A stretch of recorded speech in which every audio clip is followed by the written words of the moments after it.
오늘은 간단하게 농막을 설치하려고 하는 사람들의 세 가지 유형에 대해서 한번 생각을 해보았습니다.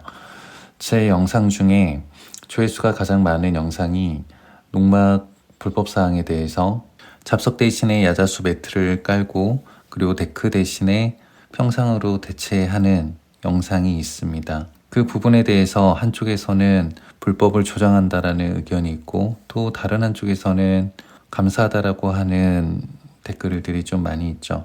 그래서 왜 이렇게 서로 다른 입장 차이가 있느냐 생각을 해보았는데요. 제가 생각했을 때 농막을 설치하는 유형은 세 가지 정도로 요약이 된다라고 봅니다. 첫 번째, 정말 순수하게 농지법에서 규정한 농사용으로 사용하는 사람들입니다.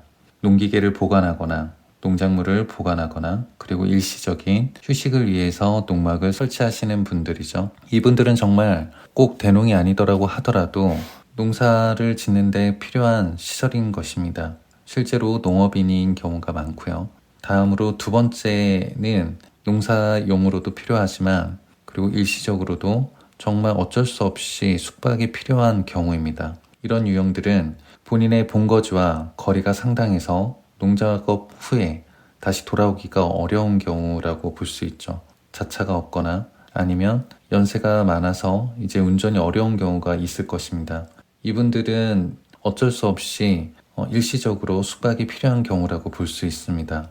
마지막으로 세 번째 유형은 전원생활의 로망을 실현하고 싶은 유형이라고 생각을 했습니다. 첫 번째, 두 번째 유형보다도 거주 목적이 크다라고 볼 수 있죠. 따라서 이런 사람들은 농막을 세컨드하우스용으로 사용하고 싶어하는 사람들이고 그 이유는 세컨드하우스를 짓는다고 하더라도 인허가 비용과 건축 비용 그리고 세금 그리고 농지보전 부담금 등이 들기 때문에 이런 부분을 아끼기 위해서 농막을 설치한다라고 볼 수 있죠. 지난 5월에 농지법 시행규칙 개정 때 굉장히 많은 서로 의견들이 많이 있었습니다. 대부분 사람들이 너무 규제가 강하다라고 하는 입장이었고 그렇게 되자 농림축산식품부에서 농작업을 하다가 일시적인 휴식과 숙박을 하는 것은 괜찮다라고 입장문을 냈었는데요. 이것은 정부에서 첫째 유형과 둘째 유형에 대해서까지는 인정을 하겠다라고 하는 의미로 보입니다. 하지만 세 번째 부분은 엄밀하게 단속을 하겠다라고 하는 입장인 것으로 저는 해석을 했습니다. 따라서 각각 입장 차이가 있고 또 원하는 것이 다르기 때문에 원하는 농막의 구조와 면적 등이 다를 수밖에 없습니다. 정말 농사용으로 사용한다라고 하면 굳이 정화조나 그리고 데크 이런 부분은 필요하지 않을 수도 있죠.